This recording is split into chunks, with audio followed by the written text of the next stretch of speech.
Bonjour à tous et bienvenue dans le grand JT d'éducation. Tout de suite, le sommaire. À 34 jours de la présidentielle, quelles sont les attentes des jeunes pour cette élection?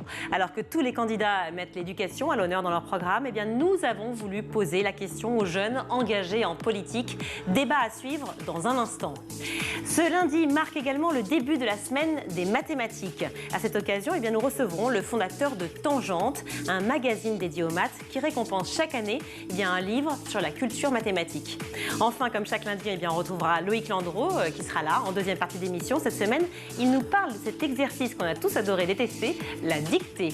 Mais tout de suite, je suis ravie de retrouver le seul et l'unique, Mickaël Dorian.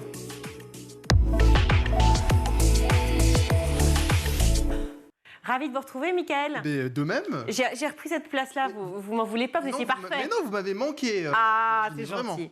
Vous, moins, parce que j'étais sur les pistes de ski, j'avoue. J'imagine. Ils étaient les derniers à profiter des vacances. Depuis ce lundi, les élèves de la zone C sont de retour à l'école. Oui, et avec un nouveau protocole sanitaire dont on a beaucoup parlé ces derniers jours. Un protocole allégé, marqué notamment par la fin du masque en extérieur et des attestations sur l'honneur. Un protocole qu'ils n'auront à appliquer que pendant une semaine, puisque dès le lundi 14 mars, rebelote, il y aura encore du changement, comme l'a expliqué juste avant le week-end Jean-Michel Blanquer.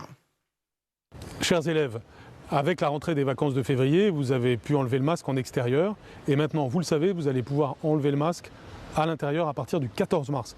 C'est vraiment une très bonne nouvelle pour nous tous. C'est rendu possible parce que désormais les conditions sanitaires vont le permettre et tout ça c'est grâce aux efforts que vous avez faits, qu'on a tous faits pour que tout simplement la situation s'améliore. Alors je me réjouis avec vous de ça et je vous souhaite de belles heures de classe et de belles heures aussi en récréation sans le masque. Ça veut donc dire que ça y est, le Covid n'est plus là, quoi, a priori, manifestement. Voilà. La solidarité continue de s'organiser pour accueillir les réfugiés en provenance d'Ukraine et notamment dans les écoles. Alors que les premiers quarts de réfugiés sont arrivés dans le pays, plusieurs académies assurent qu'elles sont en capacité d'accueillir de jeunes Ukrainiens dans des classes destinées aux élèves allophones, c'est-à-dire des élèves dont le français n'est pas la langue maternelle, des classes qui leur permettront de suivre une scolarité correspondant au niveau scolaire acquis dans leur pays d'origine. À noter que pour faciliter leur arrivée à l'école, des interprètes ont été prévus grâce aux associations de parents d'élèves. Oui, justement, les associations de parents d'élèves à l'initiative souvent également de collecte au sein des établissements. Oui, des paquets de couches, des petits pots pour bébés, des vêtements ou encore des jouets. Les dons à destination des enfants ukrainiens s'accumulent dans les écoles. À Sorgues, par exemple, dans le Vaucluse, parents, enseignants et enfants de l'école Sévigné sont très investis. Pour une des mamans interrogées sur France Bleu, donner est une évidence car ça lui permet également d'expliquer à ses enfants la chance qu'ils ont d'avoir ce qu'ils ont et d'être tranquilles dans leur maison. Jeudi, l'Éducation nationale et le CNL, le Centre national du livre, s'associent. Jeudi 10 mars à 10h, Virginie, nous sommes tous invités à participer à un quart d'heure de lecture simultanée afin de manifester notre attachement au livre et à la lecture. Une opération mise en avant sur les réseaux sociaux par le hashtag 10 mars je lis. Écoutez Christophe Querero, le recteur de l'Académie de Paris, qui se mobilise pour cette journée. En 2022, la lecture est grande cause nationale. À cette occasion, le Centre national du livre lance un rendez-vous, un quart d'heure de lecture simultanée partout en France. Apprendre à lire, lire pour devenir libre, c'est le cœur battant des missions de l'école. Personnellement, je lirai Vent de Saint John Perse. Ce recueil de poèmes ouvre un univers de mots qui balaye le monde pour mieux le recréer. Le 10 mars à 10h, toute la France lit. Le 10 mars à 10h, je lis. Et vous ? Et vous, Mickaël ? Le 10 mars à 10h. Ouais, je ne sais pas encore ce que je vais lire. Moi, j'ai signé déjà. J'ai signé et c'est même inscrit dans mon téléphone. En Bretagne, on manque de chauffeurs de cars scolaires. Et il en manquerait près de 500 dans la région, selon le Télégramme, rebutés par des salaires trop bas et des horaires atypiques, des problèmes d'effectifs qui ont de lourdes conséquences pour les enfants qui se rendent à l'école tous les matins. Et bien, on l'imagine. Merci, Mickaël. On vous retrouve tout à l'heure. À tout à l'heure. Dans le Grand JT d'éducation, nous avons décidé aujourd'hui de donner la parole à des jeunes engagés. Qu'attendent-ils aujourd'hui de cette élection présidentielle ? C'est l'heure de notre question du jour.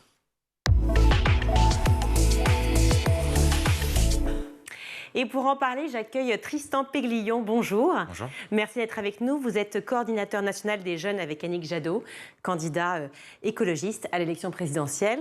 Et j'accueille également Guilain Gilliot. Merci d'être avec nous. Bonjour, merci beaucoup.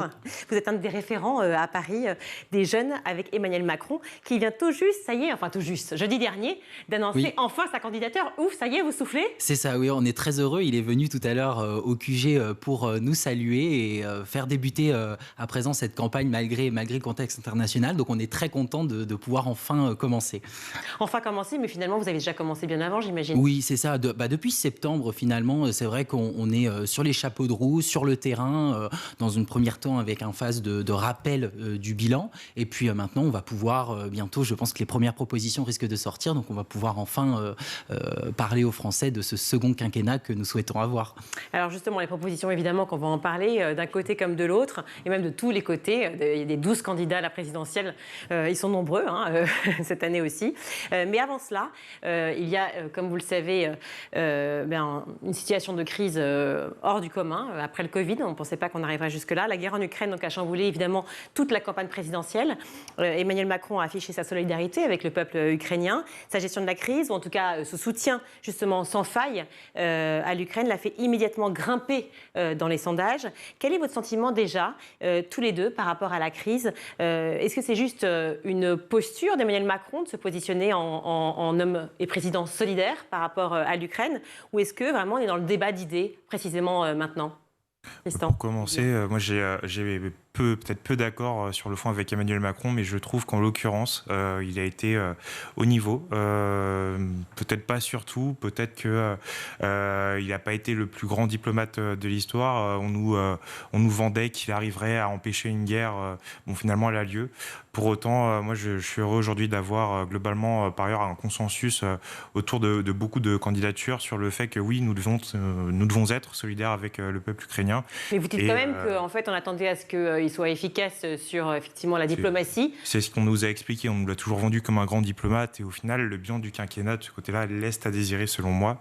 Même si, bon, au moins, sa prise de position ne laisse pas d'ambiguïté sur le fond. Au moins, c'est ça de prix.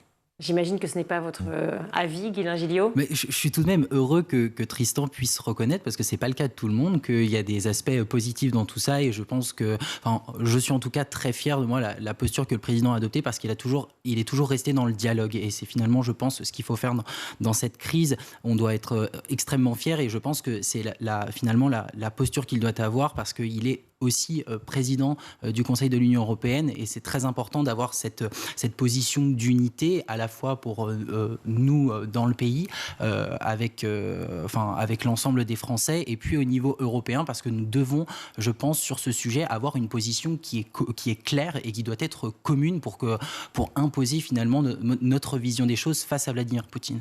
En tout cas, vous faites preuve de diplomatie tous les deux. C'est absolument formidable de vous avoir sur un plateau. Maintenant, on va rentrer dans le vrai débat d'idées, s'il vous plaît. Allez, allons-y. Parce que je comprends le côté, oui, je suis d'accord, mais enfin, quand même, vous avez des divergences claires dans chacun des côtés. Est-ce qu'en temps de guerre, l'idée, c'est on met les divergences de côté, voilà, on laisse finalement nos idées politiques sur le plan économique, sociétal, social et autres, pour pouvoir tous se ranger derrière le président de la République? Bien, la manière dont je vois les choses, parce que c'est pour ça également que je me suis engagé en politique, c'est-à-dire qu'on peut avoir certaines divergences, mais pour moi, cette unité, en tout cas face au peuple français et même face à la vision qu'on renvoie face aux autres pays du monde, doit être une démarche d'unité permanente. Je ne vois pas la démocratie comme finalement une confrontation permanente sans jamais pouvoir se mettre d'accord. La politique, c'est avant tout pour moi être capable sur l'ensemble des sujets, d'arriver à avoir des points d'accord et d'avancer tous ensemble, quelles que soient nos divergences. Donc c'est pour ça que finalement, cette crise reflète finalement ce que moi je porte en politique. Alors justement, vous parlez d'engagement en politique, ça tombe bien parce que j'aimerais quand même que vous nous fassiez un petit récapitulatif rapide, certes, mais de votre engagement, chacun de votre côté. Puisque, quel âge avez-vous, Tristan? Personnellement, j'ai 23 ans. Et vous? 22. 22, voilà, d'accord. Donc 23 ans et 22 ans, à quel moment vous êtes-vous engagé, ou si je peux dire, à quel moment cette notion d'engagement politique, cette ferveur, républicaine vous est venue? Personnellement, je me suis engagé en 2017 pendant les élections présidentielles avec Benoît Hamon, qui était à l'époque soutenu par Europe Écologie Les Verts, autour d'un certain nombre de grandes idées. Moi, je crois que la démocratie, le débat public permettent de faire avancer de nouvelles idées et d'aller vers une forme de nouvelle conquête sociale.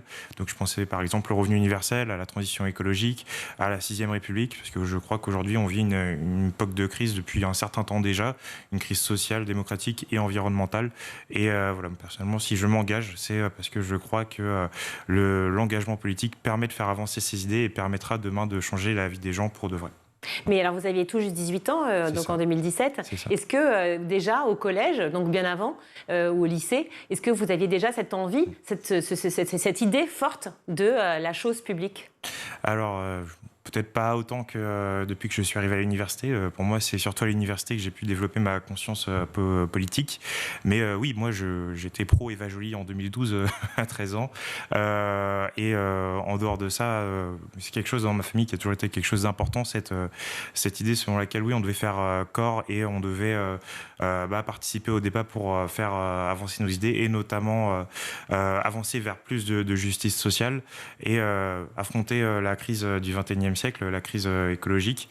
Mais la crise écologique, quand on a 12 ans, comment on en prend conscience? Vous avez grandi dans quel camp? Vous êtes dans une ville, à la campagne? J'ai grandi à la campagne, à Ablis, c'est un village dans le sud des Yvelines. Et concrètement, moi, je pense que comme Guylain, comme beaucoup de jeunes de ma génération, j'ai grandi par exemple avec les Chevaliers du Zodiaque, avec tout cet imaginaire où on avait finalement la planète sur le point d'exploser, à la montée des eaux, à la fin des ours polaires et réchauffement climatique. On nous en parlait tous les jours à l'école, dans les dessins animés, un peu partout. Nous, c'est quelque chose qui nous a, je pense, profondément construit ce phénomène de on peut encore changer les choses, par contre, c'est à nous de le faire. Et donc, je me l'applique à moi-même. Et j'espère que d'autres jeunes vont, comme moi, aujourd'hui, participer au débat public. C'est pas le cas aujourd'hui. On va en parler, justement, l'abstention ou pas, etc. Mais justement, je voulais revenir, Guylain Gilliot, comment ça s'est passé pour vous? Parce que les Chevaliers du Zodiaque, ça vous parle aussi? Eva Joly, ça vous parle? Alors, ça ne me parle pas vraiment, les Chevaliers du Zodiaque, mais j'ai toujours... Même la chanson? Même la chanson.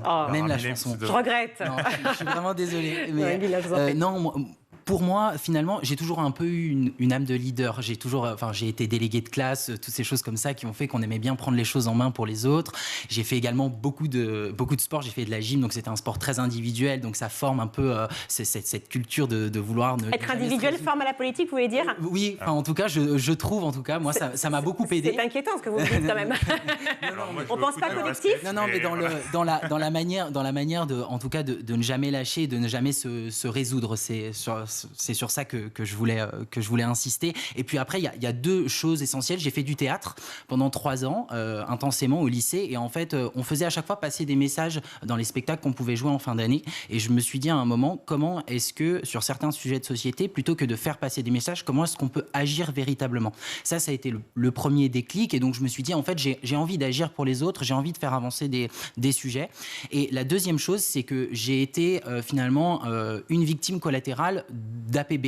C'est-à-dire en fait, je me suis retrouvé à ma sortie de lycée avec un bac mention très bien, presque 17 de moyenne. Et en fait, je me suis retrouvé avec zéro orientation. Enfin, je ne pouvais aller nulle part. J'étais refusé partout.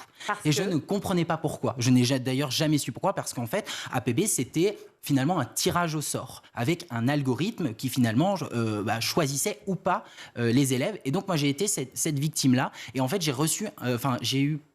ressenti vraiment de l'injustice, parce que je viens d'un milieu modeste avec une mère qui m'a élevé seule, et donc en fait j'ai toujours fait tout seul, et les résultats que j'ai pu les avoir, c'est parce que j'ai travaillé. Et en fait, à un moment donné, je souhaitais que ce travail puisse être récompensé, et ça n'a pas été le cas. Et du coup, ça m'a révolté intérieurement, et du coup c'est comme ça que dès que je suis arrivé à Lyon, où j'ai fait mes études, en fait j'ai commencé en politique, et je me suis dit je vais me battre pour ça.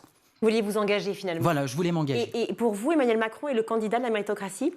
Oui, je trouve, en tout cas, au niveau de l'éducation, Et c'est véritablement, c'est ce en même temps en fait. Quand j'ai voulu m'engager, et je reviens sur le fait de ce pourquoi j'ai commencé la politique, c'est parce que avant tout c'était pour les gens, c'était pas pour une idéologie particulière, pas parce qu'on était un peu plus de droite ou un peu plus de gauche, c'est parce qu'on portait des idées qui moi me parlaient. Et c'était ça, c'était la valeur travail, parce que j'ai grandi avec une mère qui s'est toujours battue et qui a toujours énormément travaillé pour faire ce dont je suis aujourd'hui, et j'en suis extrêmement fier, et c'est pour ça que moi je me bats aujourd'hui, et les valeurs d'Emmanuel Macron, moi, me correspondaient.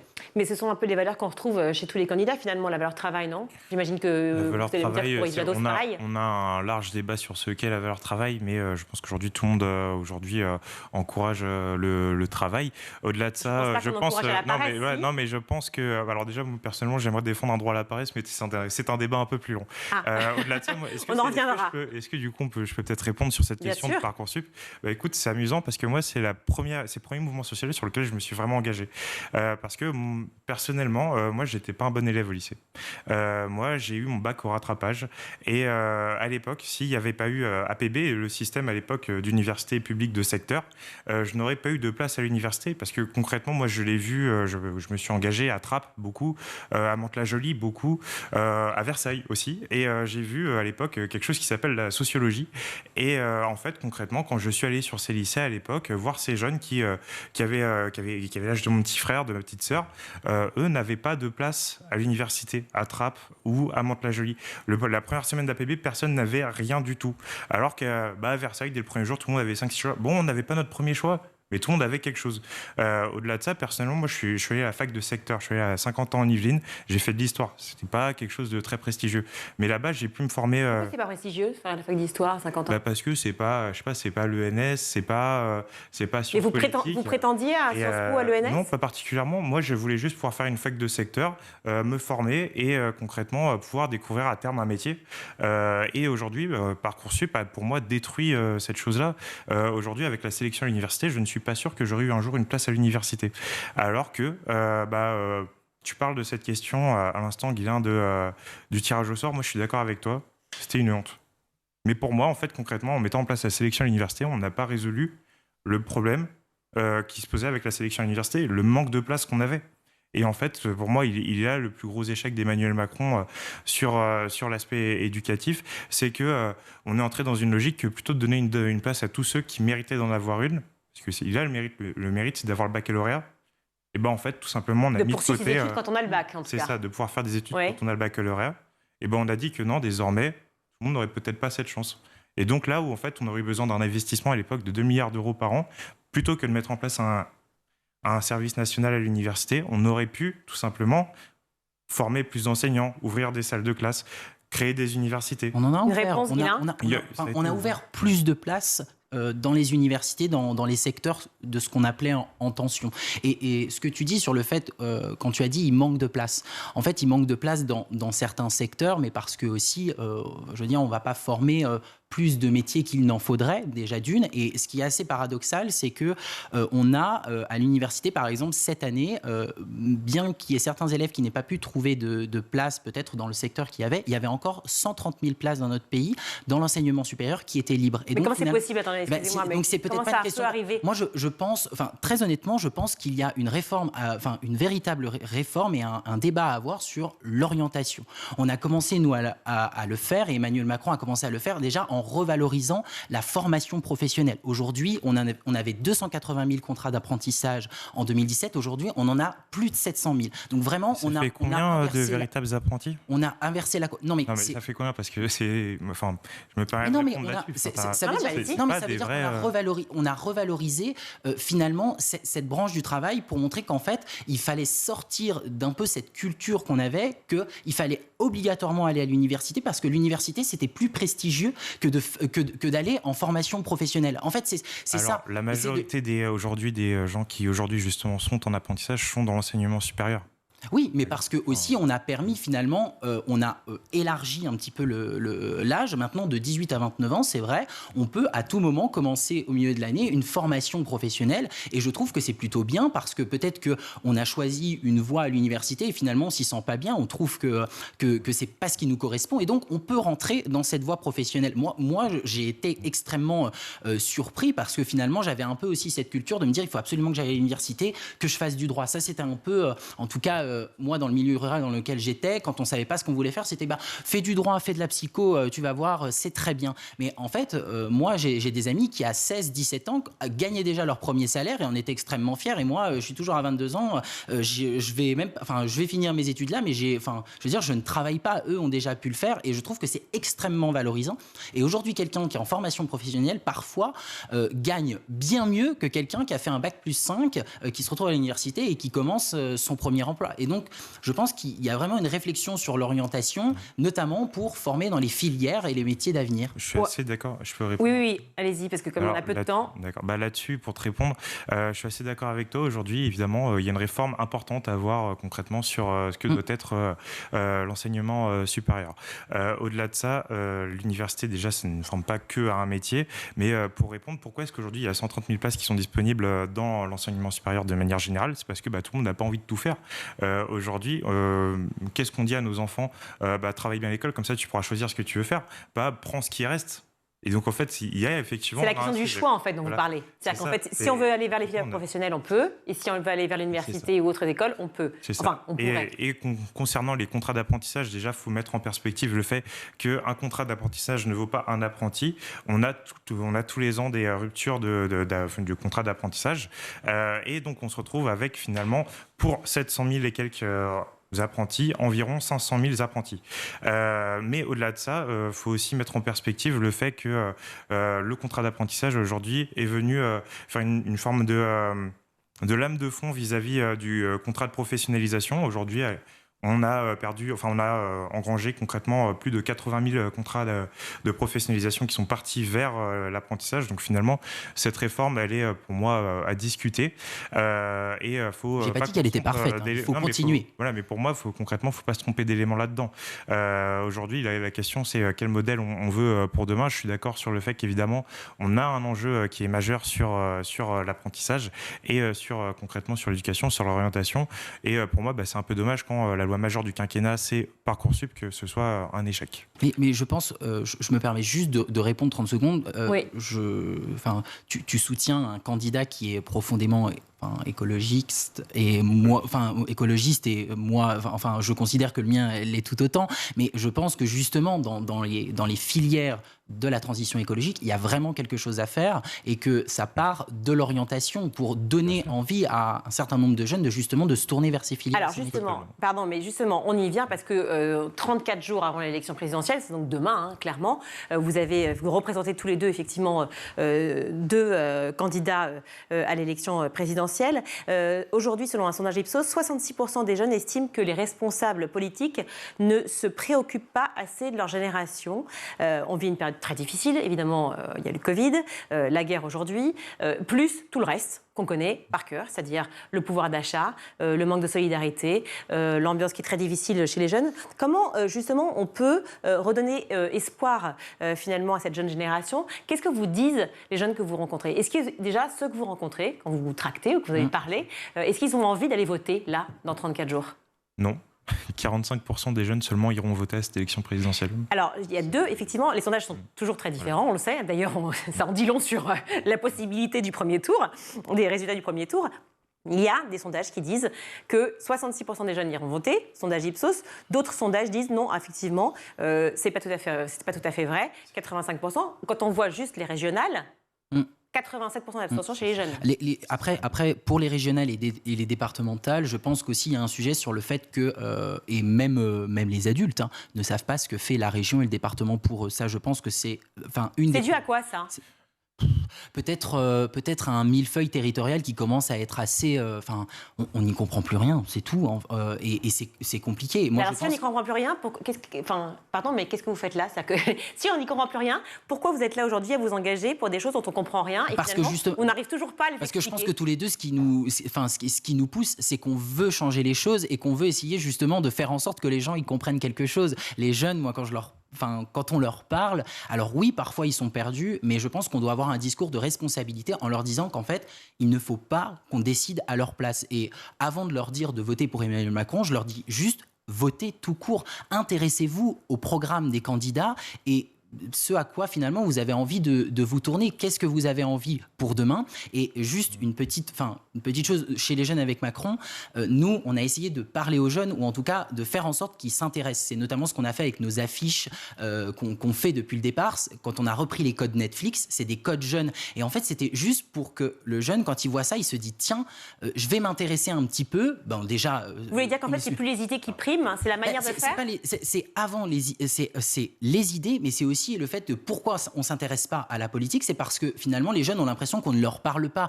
On fait tout le temps des grandes phrases, des grands discours et en fait je pense qu'il faut aller plus simple, il faut les interpeller d'une autre manière. Alors, je ne suis pas d'accord avec toi. Justement, oui, pourquoi on n'est pas d'accord? Parce que finalement, excusez-moi, mais là on l'a vu pendant la pandémie, on parle du pouvoir d'achat, les jeunes en fait qu'est-ce qu'ils disent? Ils disent déjà j'aimerais bien pouvoir me loger et pouvoir me nourrir. J'aimerais bien pouvoir me chauffer, j'aimerais bien pouvoir juste vivre dignement, j'aimerais bien pouvoir étudier plutôt que travailler le week-end pendant mes études et j'aimerais bien ne pas arriver le lundi matin en cours fatigué.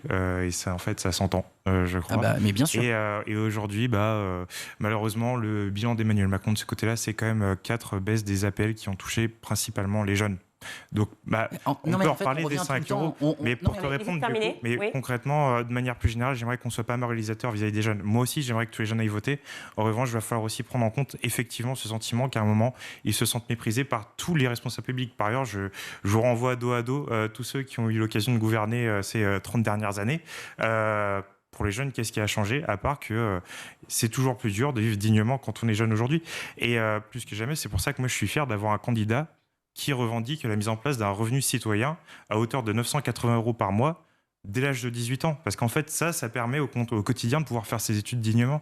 Ça permet au quotidien de pouvoir se chauffer, ça permet de manger, ça permet d'arrêter les petites phrases à base de qu'est-ce que c'est 5 €, arrêtez de vous plaindre les enfants, quoi. Mais pourtant, on a le sentiment que pour tous les candidats aujourd'hui, et particulièrement pour cette élection-là, j'ai quelques années de plus que vous, particulièrement pour cette élection-là, on a l'impression réellement que chaque candidat a un plan, un programme pour les jeunes, un programme pour l'éducation, et les jeunes sont tout à fait mis en avant. On l'entend pas beaucoup. On l'entend pas beaucoup vis-à-vis des candidats à l'élection présidentielle. J'ai pas entendu beaucoup un candidat parler vraiment de jeunes, et j'espère. Et le vôtre le fait ? Mais j'espère qu'il va le faire. J'espère, c'est tout ce que je souhaite. Et vous n'en avez pas parlé pour l'instant. Il nous l'a dit tout à l'heure. Il nous l'a dit tout à l'heure quand il était au QG de campagne. Un de ses 3 grands chantiers, ce sera l'éducation. Mais juste pour revenir à la baisse des APL, en fait, c'est aussi ce pourquoi les jeunes ne vont plus voter. C'est parce que je veux bien, vous avez le droit de nous le reprocher, mais en fait, il faut aussi dire que par ailleurs, on a supprimé la sécurité sociale étudiante, on l'a remplacée par la CVEC, mais on est passé de plus de 200 € à 90 €, donc c'est quand même une baisse. Certes, il y a la baisse des APL, je suis tout à fait d'accord. Mais il y a aussi... De toute façon, vous ne pouvez pas le contester. Non, mais il y a aussi... Non, je ne peux pas le contester. Puis c'est pas... le but n'est pas de le contester, mais juste au-delà de... tu parles de revenu universel, tout ça. On a un certain nombre d'aides aujourd'hui que les étudiants disposent, mais on a un problème dans notre pays, c'est le non-recours. C'est le non-recours aux aides. Il y a un certain nombre d'aides que les étudiants ne connaissent pas, ou alors, je peux tout à fait le comprendre, c'est pas forcément facile d'aller demander de l'aide à quelqu'un et de dire on a besoin d'argent pour vivre. Ça concerne pas que les étudiants. Non, mais ça concerne pas que les étudiants et les Français. Mais pour les étudiants spécifiquement, il y a vraiment un non-recours aux aides et il faut vraiment lutter contre ça. Et nous, ce qu'on a proposé en tout cas chez les jeunes avec Macron, et on espère que ce sera repris par le président de la République, c'est finalement une globalisation de ces aides qu'on appelle garantie étudiante. Et finalement, dedans, on regroupe tout. La bourse, les APL, toutes les aides dont l'étudiant, en fonction de sa situation, de sa situation géographique, mais aussi de sa situation sociale et économique, financière, en fait, il aura toutes les aides dedans. Et vous l'automatisez ou pas? Parce que c'est une demande des syndicats. Oui. Exactement, j'allais y venir. Comment ça? C'est-à-dire je ne fais pas le travail des journalistes, mais concrètement, ça fait effectivement des décennies qu'on a ce problème en France. Et nous, une des demandes qu'on a, une des demandes qu'on fait, et une des raisons pour lesquelles on se bat, c'est justement pour l'automatisation de ces aides, pour une forme de guichet unique. Tu en parles très bien. Aujourd'hui, les étudiants, mais pas que, c'est les Français de manière générale, ne demandent pas une énorme partie des aides auxquelles ils ont droit. En général, c'est 33% des jeunes qui pourraient avoir droit à des aides qui ne les utilisent pas. Et là, et parce qu'ils ne sont pas au courant. Ne sont pas au courant. Parce qu'ils ont peur. Parce que quoi? Qu'est-ce qui se passe? Oui, c'est un millefeuille. Il y a plein de choses. Il ne faut pas sous-estimer la distance qu'on a en plus. Souvent, enfin, il y a quelque chose là-dedans qui se mêle à une difficulté sociale. Souvent, la distance qui peut y avoir entre ces gens et l'administration des fois.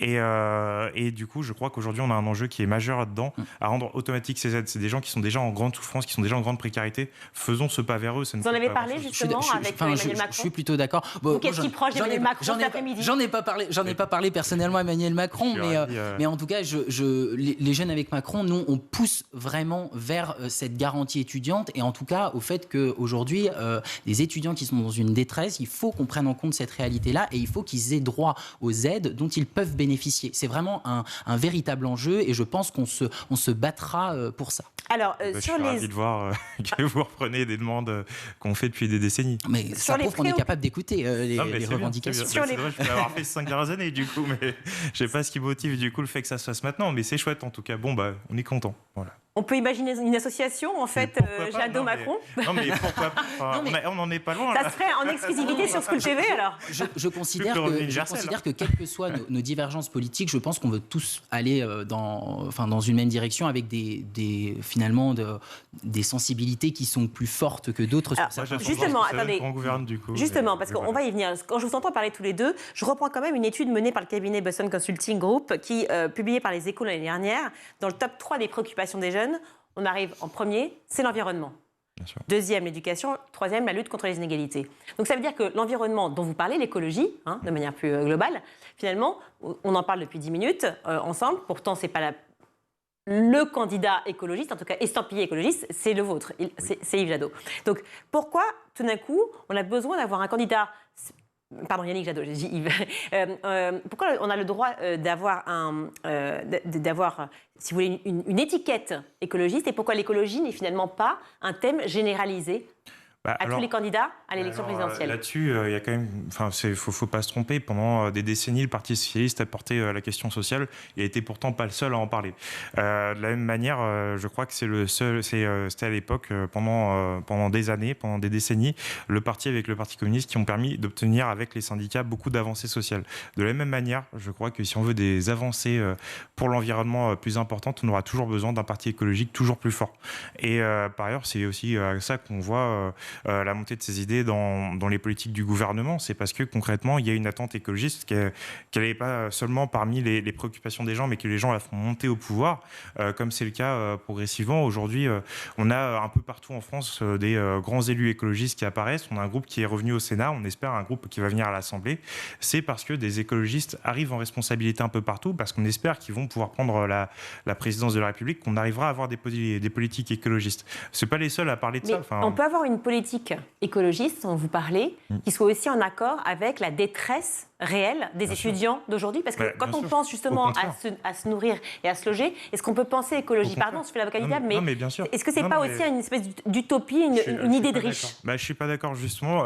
Pour moi, on a une mesure forte à ce sujet, c'est l'isolation thermique, la rénovation thermique des bâtiments. Aujourd'hui, voilà, c'est un enjeu qui est majeur. C'est sur l'économie par rapport au chauffage. Sur les économies par rapport au chauffage, c'est donc un sujet hyper social. Moi, j'ai rencontré combien de dizaines, de centaines, de milliers d'étudiants au cours des dernières années. Et de Français en général. De Français en général, qui nous disaient qu'ils ne pouvaient pas... moi, je parle d'étudiants parce qu'au quotidien, j'étais dans les cités universitaires, qui me disaient, là, c'est l'hiver, on met 2 couettes et on ne peut pas chauffer. Et voilà, ça, c'est au quotidien. C'est à ça que ça sert aussi l'écologie politique. Ça sert à vivre dignement. Et pour moi, ce n'est pas du tout utopiste que de dire on a le droit de bouffer correctement et on a le droit de se loger correctement. C'est pas utopiste. Manger de manière écologique. Alors, certes, un circuit court, mais on le sait, ça coûte quand même de l'argent. Est-ce que c'est possible? Est-ce qu'on peut concilier les deux? Aujourd'hui, c'est tout à fait possible. Aujourd'hui, au contraire, c'est même quelque chose qui est tout à fait rentable. On voit au quotidien, il y a on peut faire des économies, des centaines, on peut faire des économies. Et par ailleurs, c'est un choix politique collectif qu'on doit faire par rapport à ça pour aller de plus en plus dans ce sens-là, que ce soit toujours plus rentable. Ça doit être notamment des investissements dans la transition énergétique et dans la transition agricole. Aujourd'hui, il y a un modèle qui existe, qui est fiable, qui est au quotidien mis en place par des agriculteurs dans toute l'Europe et qui s'organise. C'est l'agroécologie. Le premier candidat à une élection présidentielle en 1974, c'était René Dumont. Il était lui-même agronome de la faim. Et justement, il nous expliquait que tout le monde pouvait manger dignement par la société écologique. Est-ce que c'est un sujet aussi pour Emmanuel Macron? Mais ça l'a toujours été et finalement, en fait, on n'a pas besoin, c'est pas parce qu'on a une étiquette écolo qu'on est plus écolo que les autres. Tu parlais de la rénovation thermique des bâtiments. Moi aussi, je vais vous tutoyer parce que j'ai l'impression d'avoir 75 ans. Mais on parlait de rénovation thermique des bâtiments. Le gouvernement a lancé un grand plan de rénovation pour lutter contre les passoires thermiques. On a rénové un certain nombre, voire presque la quasi-totalité des logements Crous. Et justement, l'écologie. Non, mais on fait de l'écologie pragmatique, c'est-à-dire qu'on essaye d'emmener le maximum de personnes avec nous dans cette aventure-là. Mais c'est quoi l'écologie pragmatique? C'est-à-dire que on va prendre un exemple, rénover les bâtiments thermiques pour finalement éviter les émissions de gaz à effet de serre. C'est de l'écologie on va dire qu'il se voit pas, c'est pas de la grande écologie, c'est pas comme si on dit du jour au lendemain on arrête de prendre notre voiture, là ça va se voir, on voit qu'on fait de l'écologie, etc. Et donc le pragmatisme, c'est revenir sur des lois votées il y a 5 ans par exemple sur le glyphosate. Mais tu sais très bien, ces décisions-là qui ont été prises, c'est des décisions et la France a toujours été en première position sur ce sujet, sur le glyphosate. Elle est revenue en arrière pour un certain nombre de raisons, justement pour ne pas tuer des filières ou des agriculteurs, etc. Donc, justement pour essayer d'emmener tout le monde avec on ne comprend pas. Si Qu'est-ce que vous auriez proposé de mieux, si ce n'est que de leur dire non, on ne revient pas sur cette interdiction et on vous laisse dans la situation dans laquelle vous êtes. Investir. Investir, ça prend plusieurs mois, plusieurs années. On ne peut pas faire ça. C'est pour ça que je parle de pragmatisme. C'est parce qu'il faut faire ça en emmenant tout le monde et ça ne peut pas se faire du jour au lendemain. Chaque mesure se fait en plusieurs années. Ça prend un certain nombre de temps. Les petits pas, ça suffit à un moment. Pour moi, l'écologie pragmatique, c'est l'écologie des petits pas. C'est celle qui s'encombre finalement d'un espèce de demi-mesure et qui ne permet pas pour moi aujourd'hui d'aller au bout des choses et de répondre à l'urgence qu'on a. Aujourd'hui, on a 7 ans. Le rapport du GIEC qui nous donne un temps qui est extrêmement limité sur le sujet. Il va falloir arrêter de se trouver des excuses pour ne pas aller au bout des choses. J'entends ton discours, mais je me dis aussi qu'un candidat à l'élection présidentielle doit pouvoir parler à l'ensemble des Français. Et si on tient le discours que tu as et qu'on parle à tous les Français, il y a certains Français qui vont se sentir rejetés et on ne peut pas faire ça. Là, c'est une certaine radicalité que tu as et que tu ne peux pas avoir en posture présidentielle. C'est ma vision. Votre idée, c'est de plaire au plus grand nombre, c'est ça?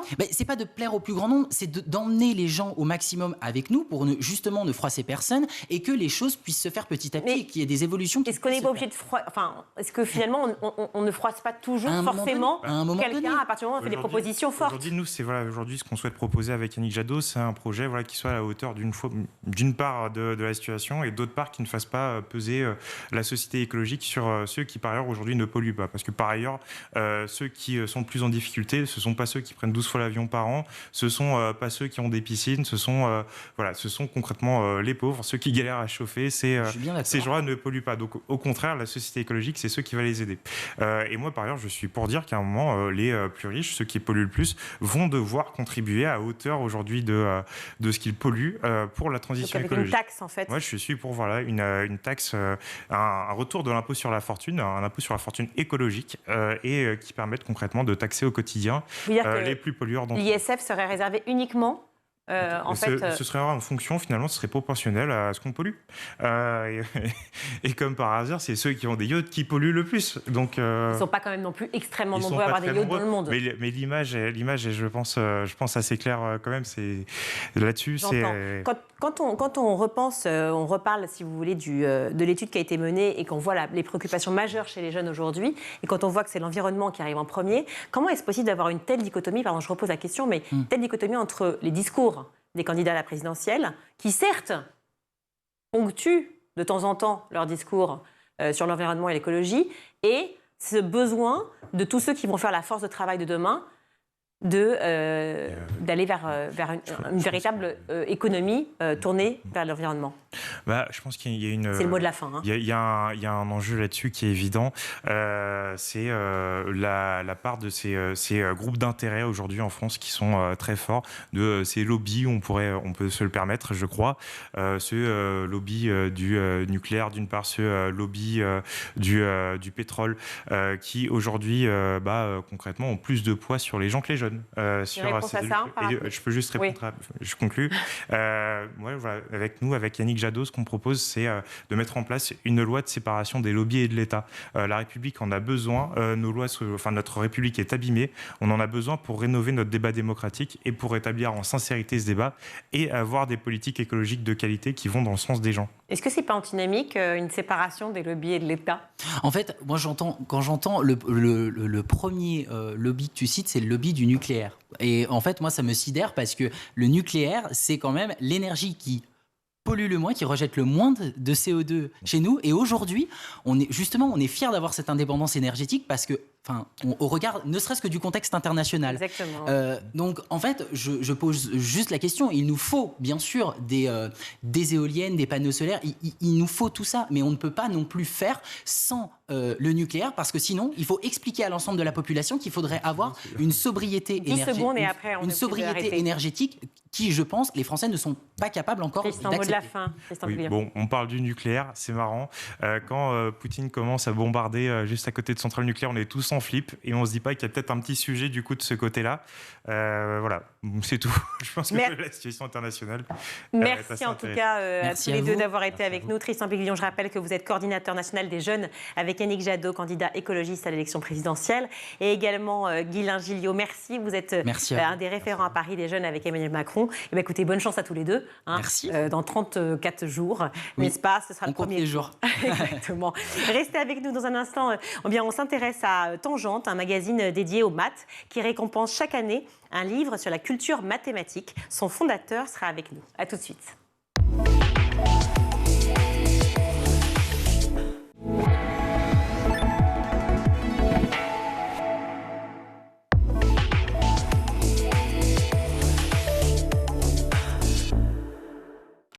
De retour sur les plateaux du Grand JT de l'Éducation, toujours avec Mickaël Dorian. Ça va, Mickaël ? Toujours très en forme. Il est parfait. Lundi, il est parfait, il est en pleine forme. Après une semaine magnifique aux commandes du Grand JT. Ce lundi marque le début de la semaine des mathématiques et je suis ravie à cette occasion d'accueillir Gilles Cohen. Merci d'être avec nous. Vous êtes le fondateur de Tangente, un magazine dédié aux maths. Il y a plein de formules différentes de Tangente. On va toutes vous les expliquer, mais vous allez voir, pour tous ceux qui s'intéressent aux maths ou qui voudraient s'y intéresser, c'est passionnant. Alors déjà, j'aimerais comprendre, savoir tout, non pas de votre vie, parce que c'est bien trop long, mais comment est né le projet ? Comment est née l'histoire de ce projet Tangente ? Alors, en fait, Tangente a été créé il y a très longtemps, en 1987. Et il faut savoir que... Très longtemps, j'ai pris un petit coup sur la tête quand même. Parce que j'étais déjà née. Hein. Gilles, vous êtes dur avec moi. Donc... D'accord, mais moi j'étais plus que né, puisque j'avais une trentaine d'années. D'accord, donc c'est né en 87. Voilà, et en fait, pourquoi ? Parce que c'était l'époque qui a été très néfaste pour les mathématiques. C'est l'époque dont on a beaucoup parlé sous le nom de période des mathématiques modernes. Et ça a découragé des tas de gens de faire des mathématiques. Et donc on était un petit... Mais pourquoi ça les a découragés ? Qu'est-ce qui s'est passé ? Tout simplement parce qu'ils ne comprenaient plus rien, les élèves ne comprenaient plus rien à ce qu'on leur disait. Et ce n'est pas tellement de leur faute, parce que les mathématiques dites modernes, ce n'est pas si difficile que ça. Mais le problème, c'est que les enseignants n'étaient pas du tout formés pour cela. Et donc, il y a eu un certain nombre d'années pendant lesquelles les mathématiques ont eu une réputation absolument épouvantable. Et on était un petit groupe qui, nous sommes au contraire des adorateurs des maths. Et on pense en plus que les maths, c'est très important dans la vie parce que ça sert dans des tas de domaines et pas seulement juste à l'école ou à l'université.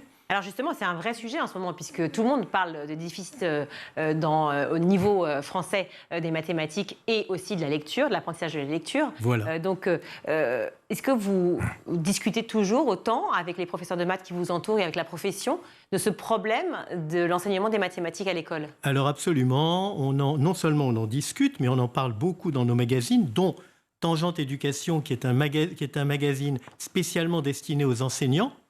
Voilà. Et donc, si vous voulez, ce qu'on veut, c'est faire passer un message. Le message, c'est que les mathématiques, ce n'est pas un ghetto. Les mathématiques, c'est associé à tout le reste. Les mathématiques, c'est associé, entre autres, à la littérature. Et à la philosophie, beaucoup. À la philosophie, mais à des tas d'autres choses. Puisque, d'ailleurs, parmi les choses qu'on publie, il y a cette fameuse bibliothèque Tangente, où, en fait, on montre le lien entre les mathématiques et des tas de domaines. Et ce qu'il faut bien savoir, c'est que dans la vie, si on s'y connaît en mathématiques, eh bien, on peut voir les choses un petit peu mieux que si on ne s'y connaît pas. Évidemment, on peut s'en passer. C'est-à-dire ? Mais ça veut dire qu'on peut avoir un regard beaucoup plus rigoureux. On peut avoir... Parce que le fait d'avoir un regard rigoureux fait qu'on va mieux ? Eh bien, on va mieux, on comprend mieux, on est peut-être aussi en mesure de prendre des décisions plus intéressantes, je viens de voir que vous aviez une émission sur les élections. Eh bien, je peux vous dire que si les candidats, enfin le président de la République, quel qu'il soit, s'appuyer sur les mathématiques pour prendre ses décisions, eh bien, il ferait des choses probablement beaucoup plus efficaces que ce qu'on a vu jusqu'à présent. Alors, comme quoi ? Un exemple concret, Gilles. Non, mais vraiment, pour qu'on puisse bien comprendre votre point de vue. Un exemple concret.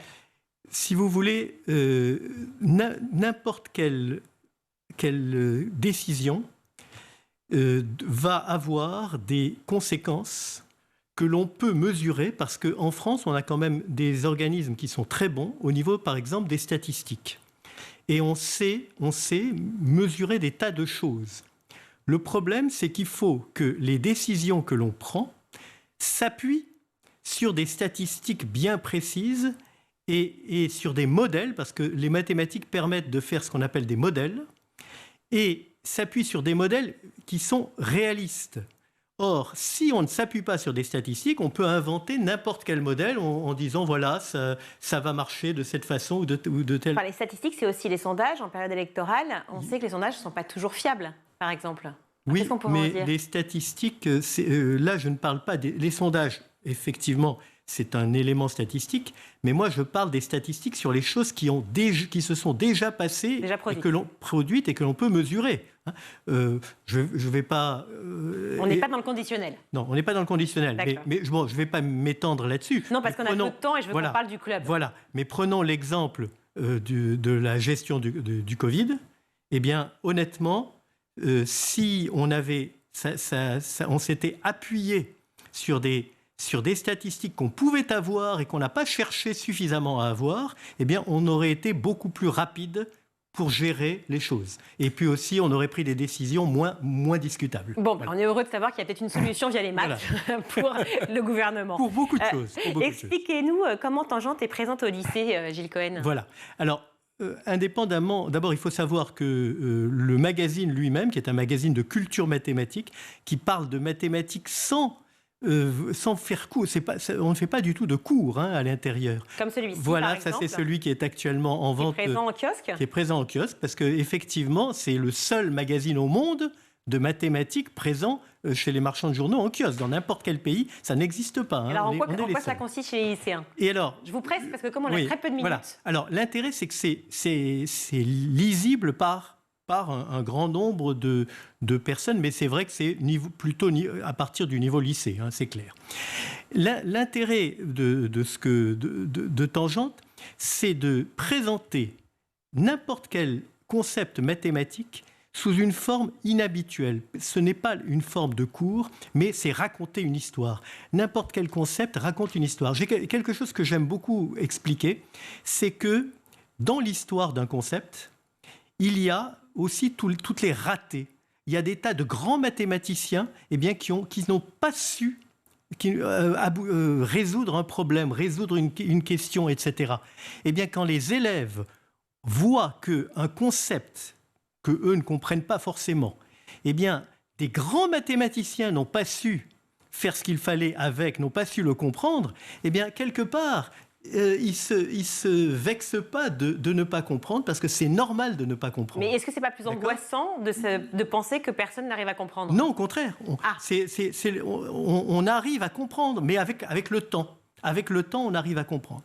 Et la deuxième chose que nous voulons mettre en valeur, alors vous avez parlé du Club Tangente, oui, et effectivement, c'est une association que nous avons créée et qui fait beaucoup d'actions pour le développement de la vulgarisation des mathématiques, mais entre autres au niveau des élèves, des lycéens et même des collégiens d'ailleurs. Enfin, et puis on peut même descendre plus bas si on prend d'autres activités qu'on a. Eh bien, pardon. Ce que nous faisons, c'est que nous organisons un certain nombre d'événements ou de concours, etc., où on va demander aux élèves de faire quelque chose. Alors, là, il y a deux choses dont je vais parler, parce qu'on n'a pas le temps de parler de tout. Non, il nous reste 30 secondes, donc d'accord. Un exemple. Alors, il y a deux choses dont je veux parler. La première, c'est que les mathématiques, comme je vous ai dit, ne sont pas dans un ghetto, et en particulier, on peut faire de la littérature. Il ne faut pas mettre d'un côté les littéraires, de l'autre côté les... Et non, parce que je vois que c'est très intéressant. Là, par exemple, vous mêlez maths et théâtre. Voilà. Ça me passionne. J'avoue que je viens de le découvrir, cet exemplaire-là. Voilà. Et je vais m'empresser de le lire juste après, parce que moi qui suis férue de théâtre, j'aimerais voir le lien entre les deux. D'accord. Enfin, il y a d'autres liens, parce que... voilà. Et alors, donc, on a fait ce qu'on appelle Littéramat.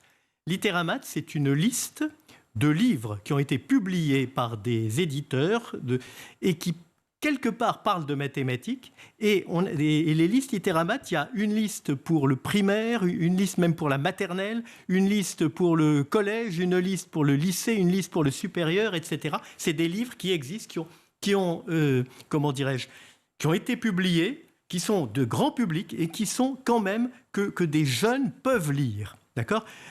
Une deuxième chose que l'on fait, c'est on organise, toujours avec la littérature, on organise un prix littéraire qui s'appelle le prix Tangente du livre.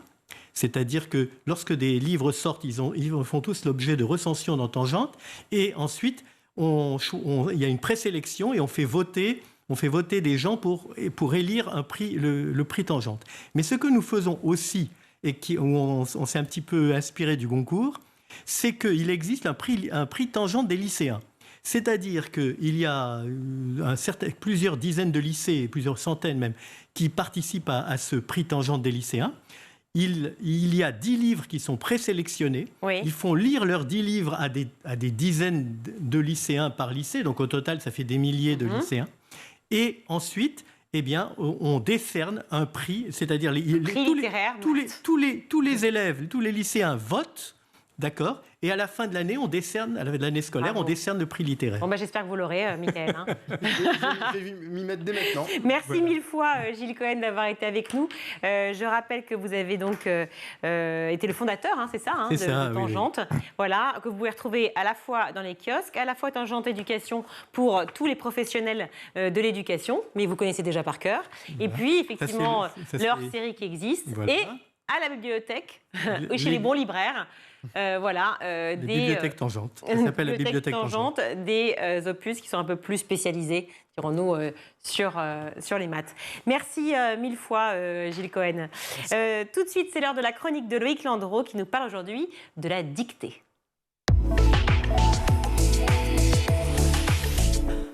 Et la dictée, oui d'ailleurs, qui était même un jeu à la cour. Oui, bonjour.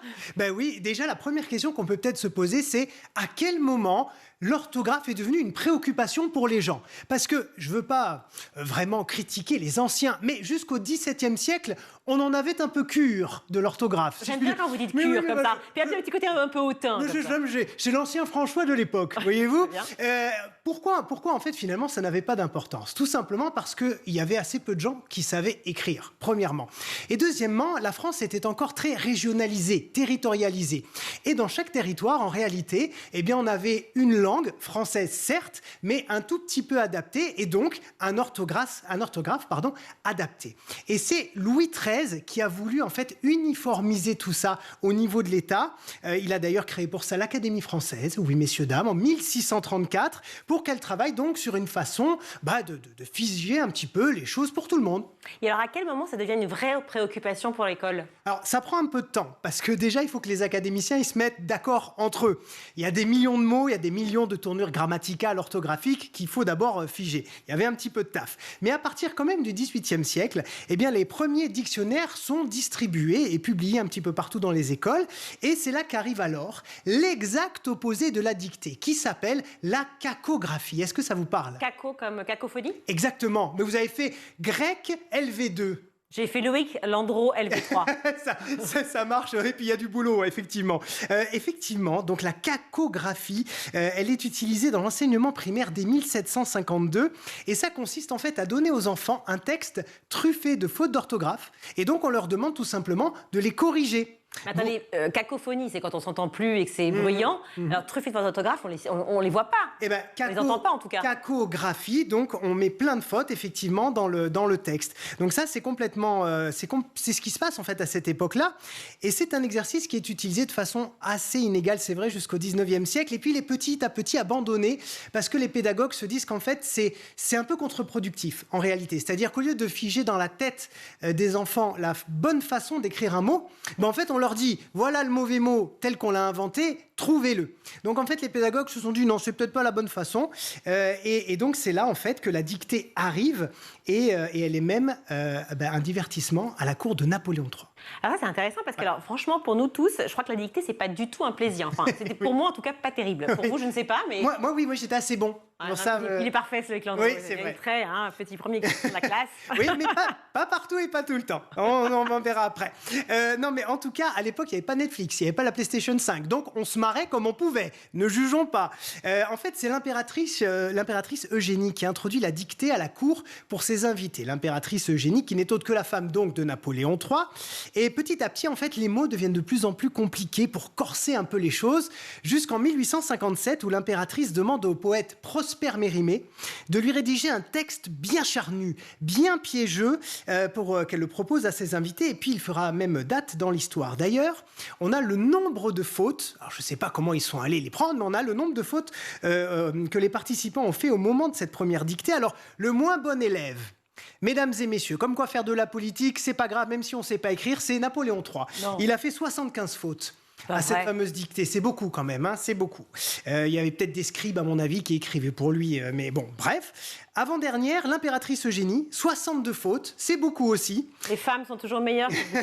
Alexandre Dumas, le fils, 24 fautes. Et alors, le plus étonnant là-dedans, c'est que le grand gagnant, c'est l'ambassadeur d'Autriche, donc un étranger, hein, l'ambassadeur d'Autriche, qui est autrichien, qui n'a fait que 3 fautes. Voilà. Je vous invite d'ailleurs à aller voir... Une dictée, une cacographie en français, hein, on s'entend. Oui. Alors là, on était vraiment sur une dictée, hein, vraiment. D'ailleurs, allez taper dictée de Prosper Mérimée sur Wikipédia. Vous allez voir, ça peut occuper un peu vos dimanches de pluie avec les enfants. Et donc, pour conclure, c'est à partir de 1882, sous l'impulsion de Jules Ferry, que la dictée devient en fait une épreuve incontournable à l'école. D'ailleurs, il ne fallait pas du tout rigoler. Parce qu'au certificat d'études, si on faisait plus de 5 fautes, même si on était bon, excellent dans toutes les autres matières, on était recalé du certificat d'études. Ça, c'est quand même assez incroyable. J'ai l'impression que ça a changé un peu quand même. Ça a un petit peu changé. Même si en 1989, quand il y a eu le brevet des collèges, à la place du certificat d'études, la dictée est quand même restée la matière reine, la matière noble, incontournable. Et je pense qu'on en a pour une bonne centaine d'années encore. Merci beaucoup Loïc. Merci. C'était passionnant cette chronique sur la dictée. On vous retrouve la semaine prochaine ? Oui, et sans faute.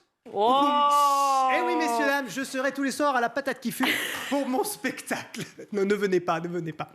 Alors, Loïc, puisque vous avez insisté sur cette vanne, je vous propose que chaque lundi, vous veniez à la fin de votre chronique avec une fameuse vanne. Allez, c'est parti. Challenge accepted. On n'est pas sorti de l'auberge. On apprendra tout en se marrant. Allez, ça aussi marche. School TV. Allez, c'est l'heure de Souvenir d'écolier avec Malika Ménard qui nous présente son invité de la semaine. Regardez.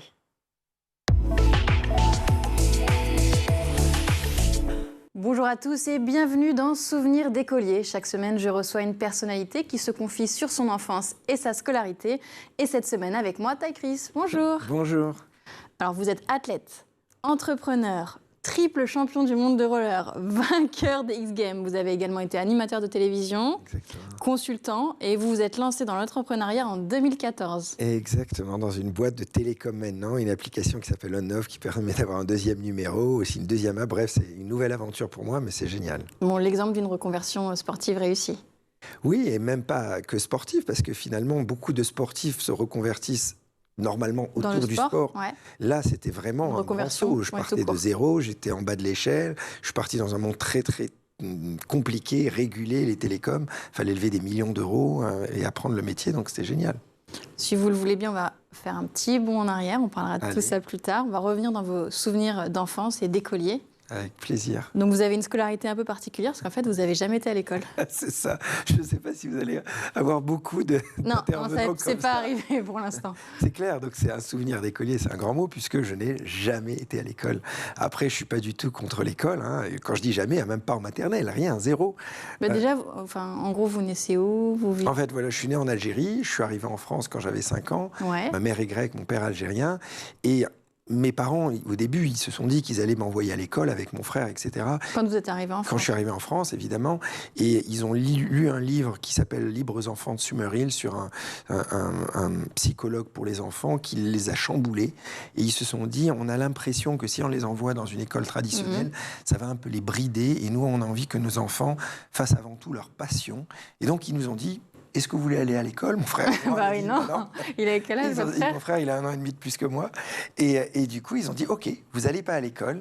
Et donc, on faisait des dictées le soir. Et la journée, on essayait tous les passions les plus dingues. Donc, ça allait du tennis à l'acrobatie. Moi, j'étais magicien professionnel. On faisait le tour du monde. J'avais un petit singe à Paris. C'était une vie... Mais tout ça à Paris? Ouais, tout ça à Paris. Et vous aviez le droit de ne pas être scolarisé? Alors... à l'époque, maintenant, Macron a changé la loi. Je crois que c'est plus autorisé de ne plus aller envoyer ses enfants à l'école.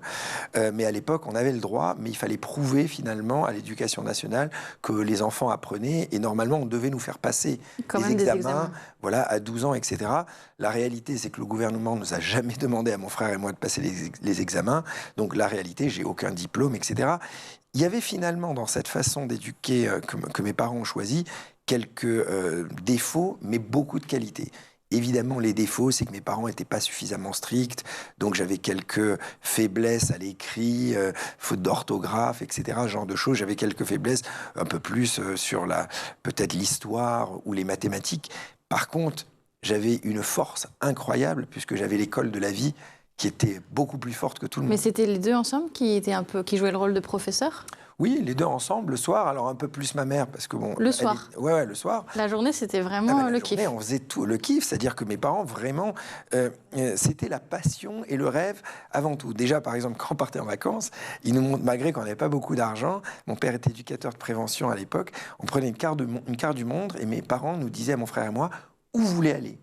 Et on choisissait, mon frère et moi, à 10 ans, on mettait le point sur la carte, on dit on veut aller là-bas, et on partait en camping, à sac à dos. Mais ça veut dire que vous n'aviez pas d'amis?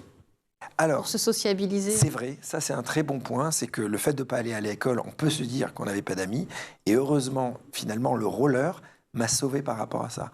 Parce que à cette époque, il n'y avait pas de jeux vidéo, il n'y avait pas de téléphone, il n'y avait pas d'internet, il n'y avait rien de tout ça. Et donc, le seul endroit... Oui, vous ne pouviez même pas avoir des amis virtuels, quoi. Il n'y avait même pas des amis virtuels, c'est ça que je voulais dire. Et du coup, il y avait un endroit à Paris où tous les jeunes se retrouvaient après l'école, c'était au Trocadéro. Ouais. Et là, il y avait une ambiance de fou. Et donc, moi, je faisais avec mon frère du sport la journée, plein d'activités, qui étaient comme mon école à moi, en quelque sorte. Et quand, vers 17h, vous aviez fini? Je finissais, au Trocadéro à faire du roller avec les copains. Et là ça, c'est à partir de quel âge? Dès l'âge de 5 ans. Dès que je suis arrivé à Paris avec mon frère, on a commencé au Trocadéro. Et votre frère, il a fait quoi après lui plus Alors, tard? il a eu aussi une vie un petit peu de bohème parce qu'il a été champion de capoeira. Je sais pas si D'accord. vous connaissez la capoeira. Donc, il a fait des spectacles dans le monde entier pour la compagnie Montalvo-Hervieux. Après, il a été champion de Grèce d'apnée. Il descendait comme dans le Grand Bleu, voilà, il descendait très profondément. Ah oui, il est passé. Voilà. Après, il a encore pivoté. Il a été champion de poker. Il a vécu avec le poker pendant des années. Et maintenant, il travaille dans ma boîte. Donc, Vous êtes retrouvés après. voilà, on s'est retrouvés. C'est la fin de ce numéro. On se retrouve demain, toujours en compagnie de Taille Chris, pour un nouveau numéro de Souvenirs d'écoliers. À demain. C'est la fin de cette émission. Merci à toute l'équipe de la rédaction, Judith Garrigue, Agathe Delannoy et bien sûr Emma Guessel. Merci à la réalisation Kenny Dellenbach, Amanda Montero au son et Laure Audemont au make-up. Les chroniqueurs formidables que sont Mickaël Dorian et Loïc Landreau. Et on vous retrouve bien demain sur School TV.